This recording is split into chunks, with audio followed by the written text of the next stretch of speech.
నిన్న ఎస్సీ బిల్లుపై supreme court తీర్పుపై doctor KA Paul స్పందన. నిన్న సుప్రీంకోర్టు జడ్జిమెంట్ మీరు చూశారు. అనేక మంది దాని గురించి మాట్లాడుతున్నారు. ఎస్సీ వర్గీకరణ గురించి, డివైడ్ అండ్ కాంకర్ రూల్ ని చివరిగా నరేంద్ర మోదీ గారు మందకృష్ణ మాదిగని కలిసిన తర్వాత ఏమైనా ఇన్ఫ్లుయెన్స్ తో ఇది వచ్చిందా, లేదా 7 జడ్జిల్లో 6 రూలింగ్ చేసి ఒకరెందుకు ఇంకొక విధంగా ఇంటర్ప్రిట్ చేశారు? అసలు ఎస్సీ వర్గీకరణ గురించి ఎంతమందికి తెలుసు? మాలా మాదిగల పెయిన్ నాకు తెలుసు, ఎందుకంటే నేను దళితుల అమ్మాయిని పెళ్లి చేసుకున్నాను కాబట్టి. వీళ్ళు డివైడ్ చేయడమే వాళ్ళ ఉద్దేశం.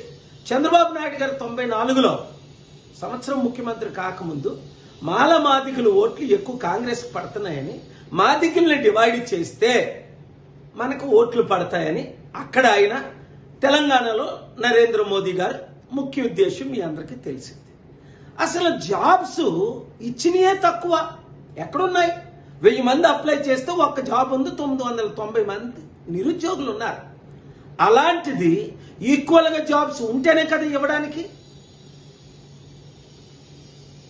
ఇది అంతా పొలిటికల్ గేమ్ అని గమనించిన రోజునే తెలుగు రాష్ట్రాల 60% ఉన్న బీసీ ముఖ్యమంత్రి అవుతాడు.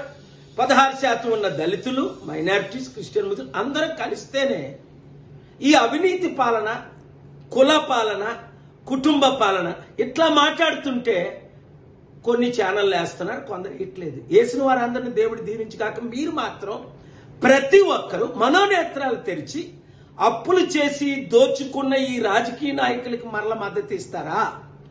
మార్పు రావాలి, అంబేద్కర్ ఆశయాలు నెరవేరాలి, మాలామాదిగా విడిపోకూడదు, ఐకమత్యమే మహాబలం అని కలిసి పనిచేద్దామా? నిర్ణయం తీసుకోండి. ఈ వీడియో అందరికీ షేర్ చేయండి.